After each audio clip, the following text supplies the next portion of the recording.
أتدري من إذا أحسست بالهم، إذا أصابك الغم، إن أحسست أحيانا بضيق في الصدر، ليس أجمل من ذكر الله جل وعلا. الاستغفار يزيل الهم ويجلي الصدر ويشرحه يا عبد الله. جرب هذا الدواء كل يوم. خرج يوما من الأيام مسافرا إلى بلد، فحل عليه الليل واشتد الظلام، فرأى الإمام أحمد مسجدا صغيرا، فدخل الإمام في المسجد وصلى فيه ثم أراد أن ينام.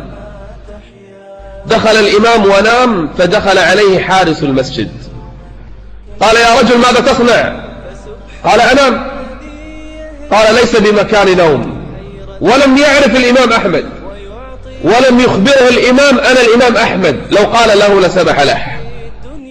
قال: دعني أنام سويعات.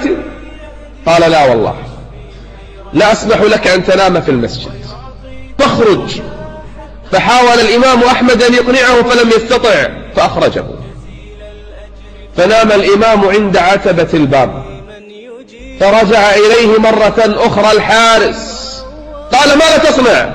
قال: أنام عند الباب. قال: حتى عند الباب ممنوع. فإذا به وهو لا يعرف من الشيخ الكبير، جره جرا ورماه على قارعة الطريق. رآه الخباز ولم يعرف، فإذا به يأتي ويرأف لحاله. قال: يا شيخ، تعال عندي في المخبز أستضيفك الليلة عندي. فقام الإمام أحمد ودخل إلى المخبز وجلس ينظر إلى الخباز يعجن لوحده. لكن الغريب أن الخباز كل عجنة كان يقول: أستغفر الله، مع كل عجنة، ربما بالعجينة مئات المرات. فنظر الإمام أحمد إليه وانبهر، وهو لا يعرف الإمام. قال له الإمام أحمد: منذ متى وأنت على هذه الحال؟ قال: منذ زمن طويل. سأل الإمام أحمد: هل وجدت لاستغفارك هذا ثمرة؟ قال الرجل: نعم. قال: وما ثمرتها؟ قال: لم أدعو ربي دعاء واحدا إلا واستجاب الله، إلا دعاء واحدا.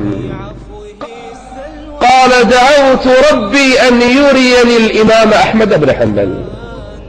فقال الإمام: الله أكبر، قد استجاب الله دعائك، وأنا أحمد بن حنبل قد جرني الله إليك جرا.